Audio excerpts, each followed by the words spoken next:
네, 여러분들 지금까지 잘 달려오셨습니다. 벌써 시작한 지가 시간이 꽤 된 것 같습니다. 벌써 우리 책임근제의 이론과 실무, 핵심 이론과 또 주요 문제풀이를 하는 시간이 돌아왔습니다. 처음에 제가 강의를 시작할 때 약 한 1년 정도 남았을 때 여러분들 허리춤에는 한 300여 발의 화살이 주어졌다고 이제 얘기를 말씀드렸는데, 이제 그 화살도 다 흘러가고 이제 그야말로 두 자릿수의 시간만 남아있는 걸로 보여집니다. 현재까지 잘 여러분들이 준비 잘 해와셨고, 이번 시간을 통해서 다시 한번 여러분들 실력을 좀 성장시키는 그런 시간으로 삼으셨으면 좋겠습니다. 이제 1차 시험이 이제 접수가 끝나서 1차 시험의 접수 결과를 보니까 전년도의 인원보다도 약 15%가 늘어난, 2023년도에는 한 5,200명 정도가 이제 접수가 되셨는데, 올해는 보니까 6,000명이 넘어가는 인원이 접수가 되었습니다. 그래서 1차 시험부터 상당히 경쟁이 좀 치열해졌다 하는 생각이 들고요. 그런 것들이 이제 아마도 2차 시험까지 연결이 되려야 생각을 합니다. 그래서 이번 강의 시간에는 1차 시험을 끝내고 동차를 목표로 하시는 분들의 다시 한번 이론적인 부분을 강화를 하고, 또 오랫동안 공부를 안 했다가 나머지 한 3개월여의 시간을 동안에 다시 한번 이론을 정립하고 문제풀이를 강화하시려고 하는 그런 의도를 가진 이제 수험생들, 또 마찬가지 2차 준비를 충분히 해왔지만 그 강의를 다시 한번 스크린해서 시험에 대비하는 그런 과정들을 통해서 여러분들의 실력 향상을 도모하기 위해서 자료를 준비를 해 보았습니다. 지난 2023년도에도 강의를 할 때 이 핵심 이론 강의를 듣고 나서 상당히 여러분들이 성적을 올리는데 기초가 되었다, 기반이 되었다 하는 그런 의견들을 많이 접수가 되었습니다. 저는 이제 오늘 강의를 통해서 중요한 문제들은 진짜 올해 24년도에 나올 만한 문제들은 별 표시로, 또 과거에 이제 나온 기출 내용을 봤을 때 불필요한 것은 진짜 돼지꼬리처럼 날리는 그런 과정들을 통해서 여러분들에 대해서 이제 공부를 추려서 할 수 있는 그런 시간으로 삼길 바라겠습니다. 주요 문제풀이도 지난번 강의를 통해서 기출문제와 예상문제를 충분히 풀어봤기 때문에 그 중에서 정말 반복적으로 풀이를 함으로써 여러분들이 시험에서 현출할 수 있는, 답안으로 즉각적으로 대응할 수 있는 수준으로 이끌려고 노력을 할 겁니다. 특히나 우리가 이 책임근제에 보면 법률적인 부분과 이제 실무, 이 계산적인 문제를 혼합해서 이제 풀이를 해야 되는 그런 부분이 있기 때문에 충분히 여러분들이 그런 것들이 훈련이 돼야 되고, 무엇보다도 책임근제는 다른 과목보다는 시간적인 부분에서 여러분들이 월등하게 지배를 해야 된다는 거죠. 시간을 컨트롤하고, 그런 부분들을 여러분들을 위시로 해서 다시 한번 문제를 풀어보도록 하겠습니다. 올해 목표는 여러분들이 제가 상단에 부제를 쓴 것처럼 Go to the pass in 340명 안에 여러분들이 전원이 합격에 이를 수 있도록 여러분들도 노력을 하고, 저도 마지막까지 최선을 다해서 여러분들을 지도하도록 하겠습니다.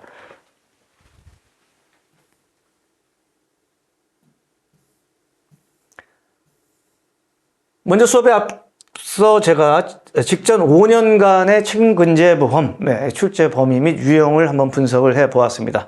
기본 강의 때도 한번 제가 강조를 했지만, 여러분들이 이제는 어떤 범위에 있어서 어젠다, 하나의 정리된 요약된 노트가 여러분들 이제는 주어집니다.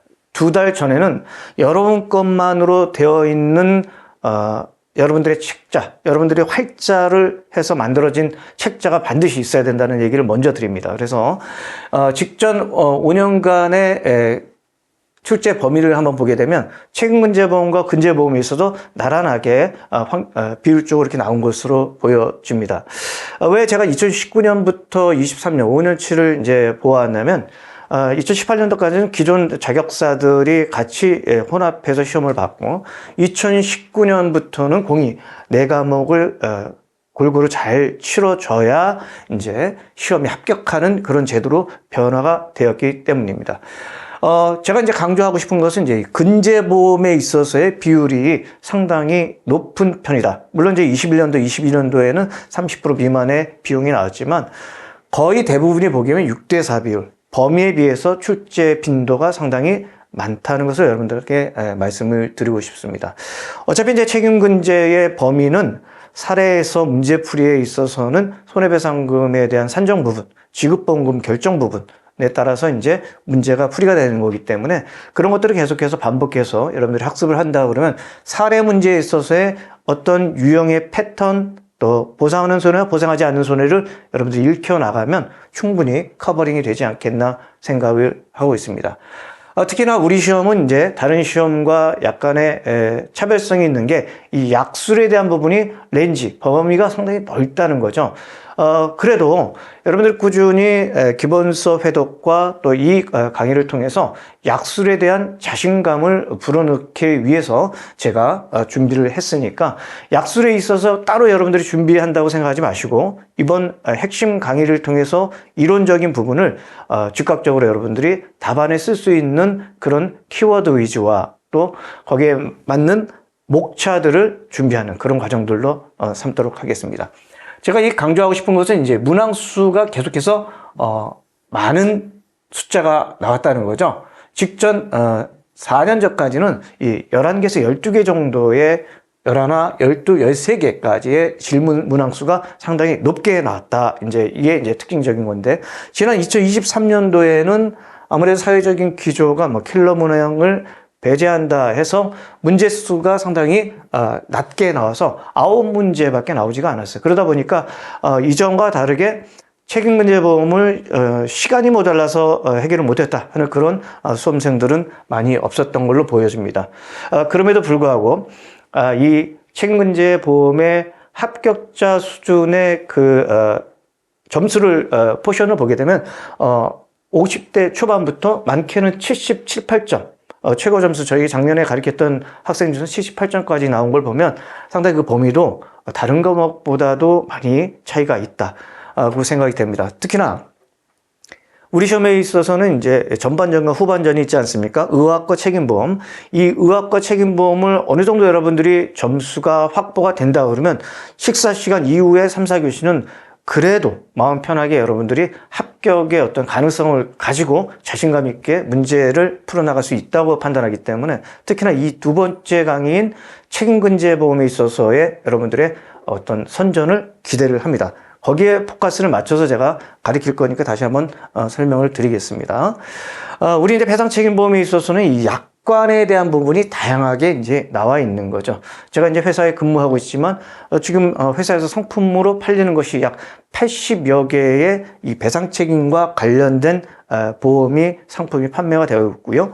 그건 또 사회 현상에 따라서 계속적으로 이 배상책임은 늘어가고 새로운 상품이 탄생을 하게 되는 거죠.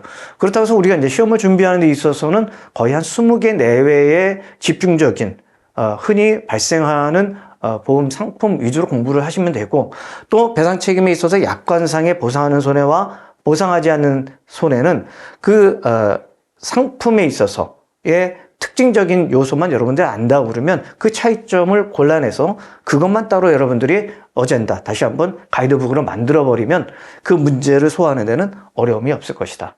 앞서 제가 강조를 드렸던 것처럼 사례 문제와 약수 문제는 전혀 띄어져서 공부하는 것이 아니라 여러분들이 사례를 풀어나갈 때 그런 법률적인 요소, 약관적인 해석의 문제 이런 것들을 같이 공부하시면서 자신감을 배양하고 또 어떤 문제가 나오더라도 약관에 기반해서 문제풀이가 나올 수 있도록 그렇게 이제 공부를 하고 준비를 해 주시면 되겠습니다. 계속 강조됩니다.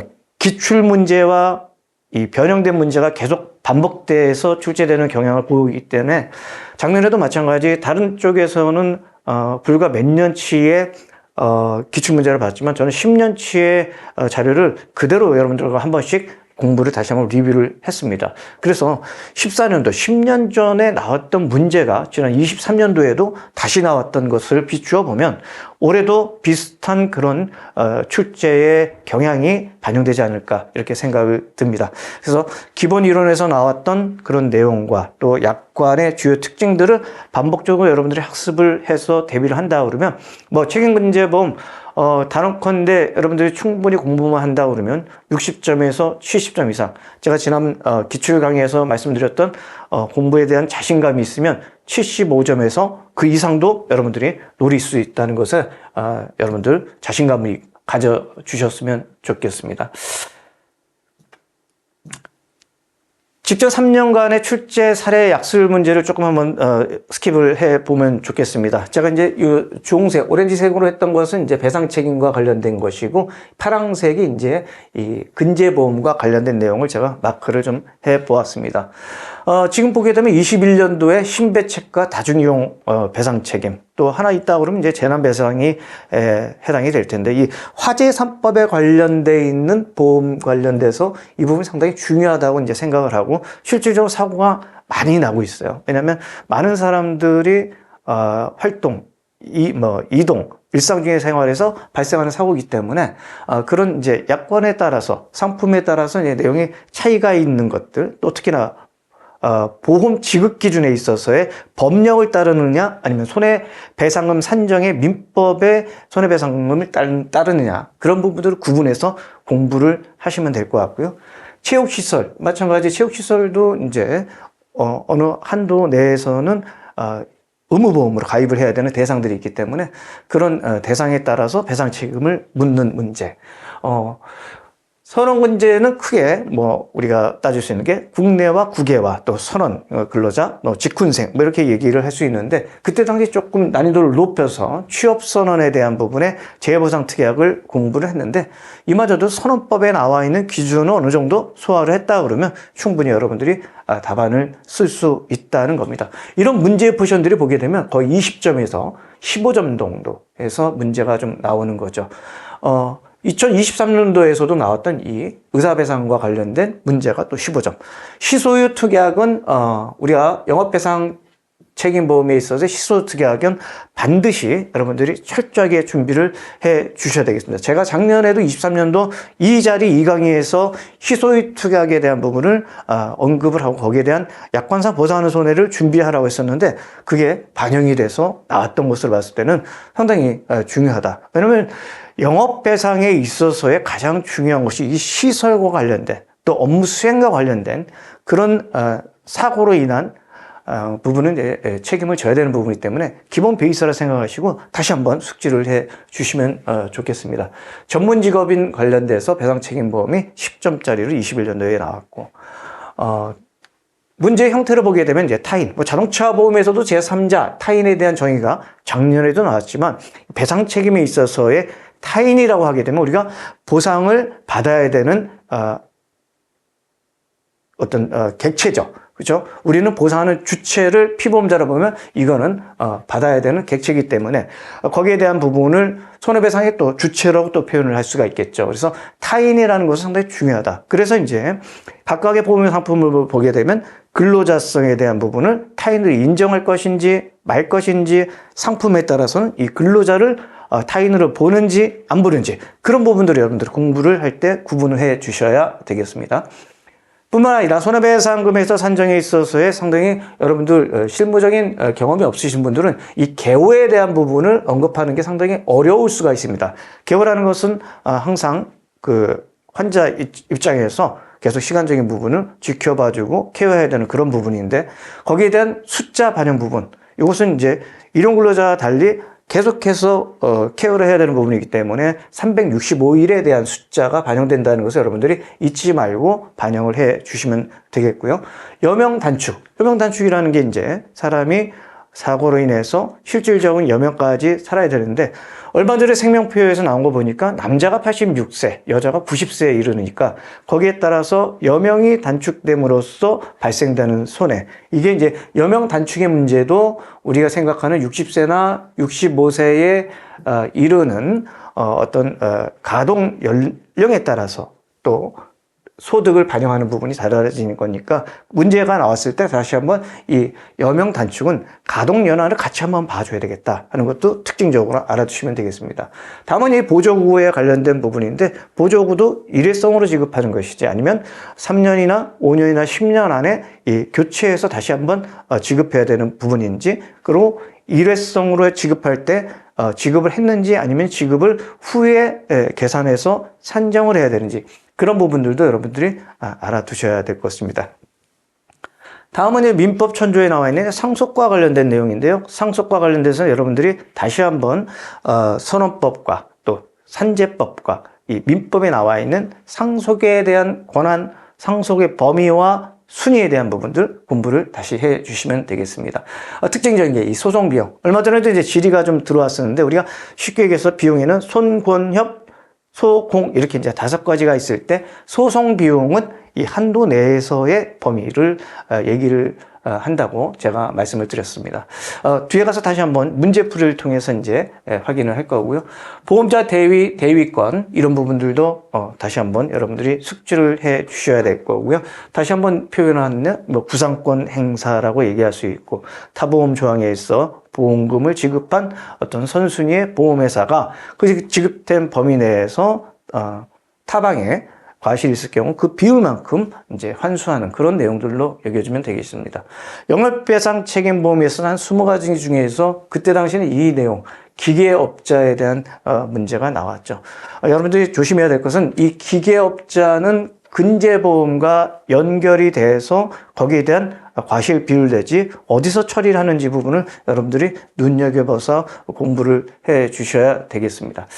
두 번째로는 이제 작년 21년도에는 이제 해외 취업이라고 그러면 국내 근제에서 사용자 배상 책임, 자, Employer Liability 해서 배상 책임이 15점으로 나왔었던 거죠.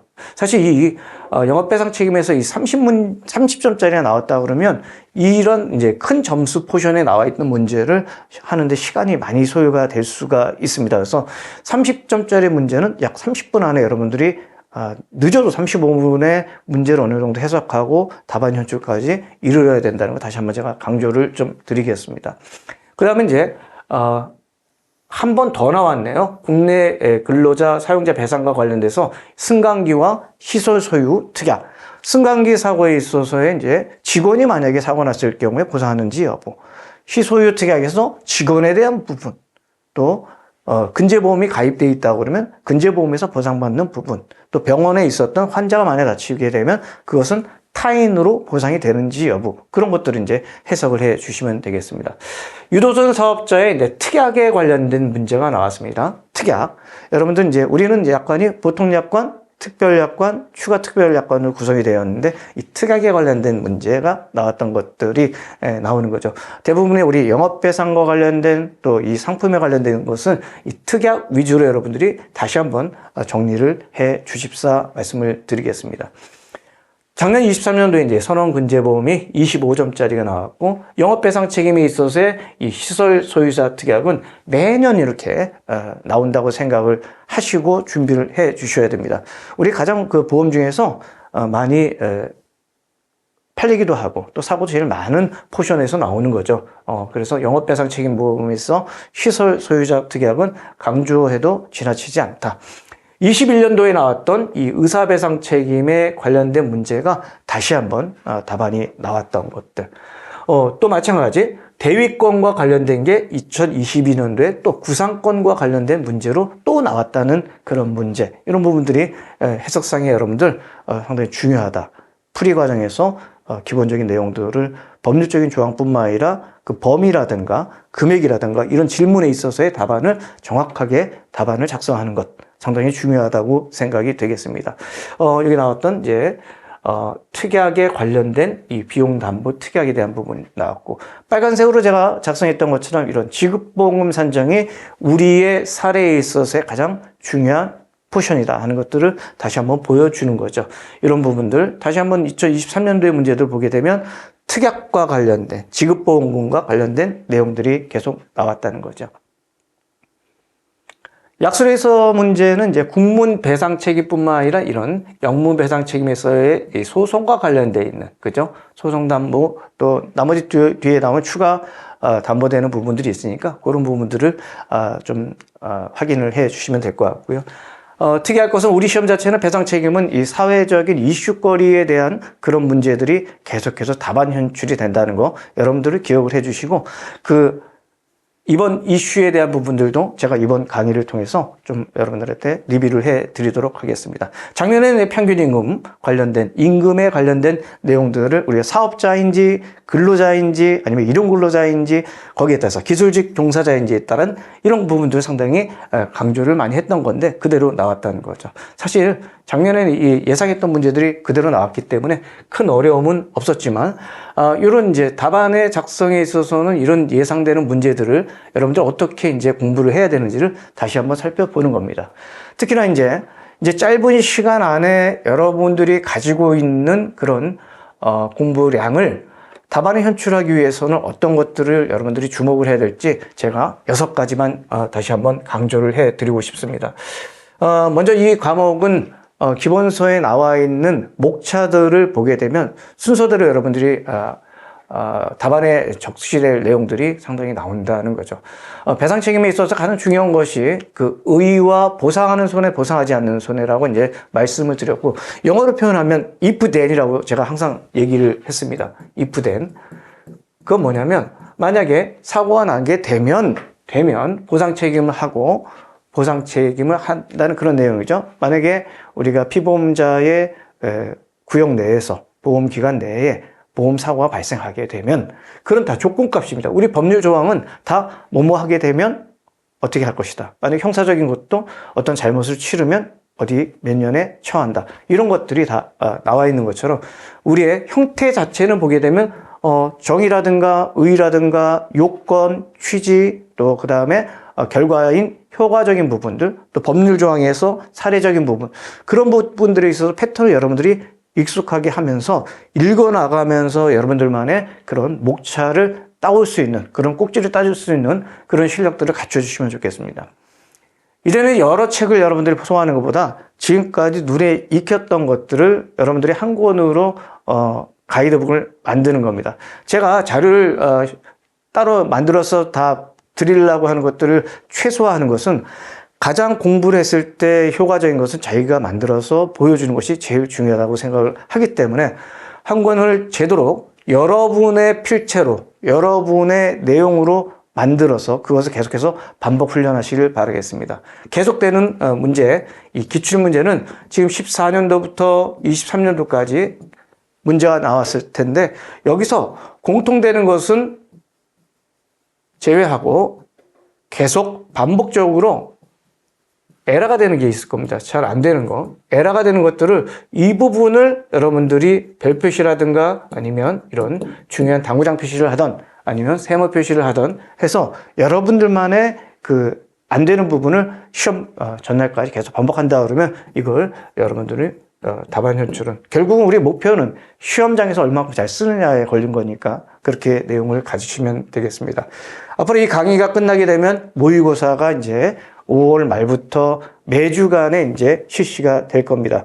물론 이제 어느 정도 실력이 되신 분들은 어떤 자유로운 시간 내에 문제를 받아서 시간 안에 이렇게 풀어가는 것을 스스로 연습을 할 수가 있겠지만 만약에 공부에 대한 부분이 조금은 불안하거나 조금 더 어떤 강사의 타치가 필요하신 분들은 반드시 이 모의고사에 있어서의 첨삭을 여러분 하시라고 제가 당부를 드리겠습니다. 첨삭 기능을 통해서 여러분들의 실수라든가 아니면 답안 현출에 있어서 가장 중요한 부분들을 거기서 플러스 알파 할 수 있는 그런 기회를 삼으시라고 제가 다시 한번 말씀을 드립니다.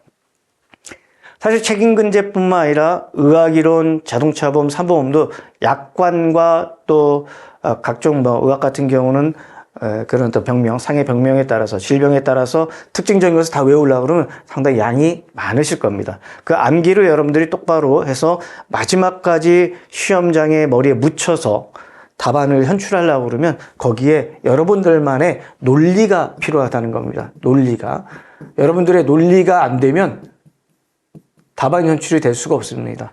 제가 앞에 말씀드렸던 이 목차도 연결고리에 있어서의 논리를 만들지 않으면 사실 시험장 가면 다 생각 안 나실 거예요. 공부량이 어느 정도 된다 그러면 이제 그게 충분히 변이 되겠지만 공부량이 조금 안 되고 다들 이제 뭐 회사를 다니거나 또 시간적인 게 좀 촉박하는 경우가 많기 때문에 거기에 있어서 암기를 단순 암기보다는 논리를 만들어서 본인이 계속 그것을 되새김질하는 그런 시간으로 삼으시면 되겠습니다. 암기는 마지막에 반복해서 3일 동안 하면서 최소한의 3번을 반복할 때 완성이 된다고 합니다. 내가 만약에 암기력에 대한 부분이 조금 약하다 하는 경우는 여러분들 조금 더 그 횟수를 더 늘려가면서 이 완성도를 높이는 시간이 이 마지막 3개월 내의 시간이 되지 않나 싶습니다. 그렇습니다. 이제 여러분들의 최종적인 것은 합격이 목표가 아니겠습니까? 이제 여러분들 합격을 위해서 지금까지 달려왔고 또 동차를 준비하시는 분들은 짧은 시간부터 또 오랫동안 준비하셨던 분들은 오랫동안 이 시험을 준비를 하셨을 것으로 보여집니다. 얼마나 스트레스도 많겠습니까만 이 강의를 들으면서 다시 한번 여러분들 자신감을 상승시키고 문제에 대한 적응력을 키워서 결국은 우리가 7월 달에 있는 2차 본고사에서 좋은 성적을 얻을 수 있도록 그렇게 준비가 되었으면 좋겠습니다. 오리엔테이션은 여기서 마치고 제가 잠시 후에 1강부터 여러분들의 필요한 내용들을 잘 가르치도록 하겠습니다.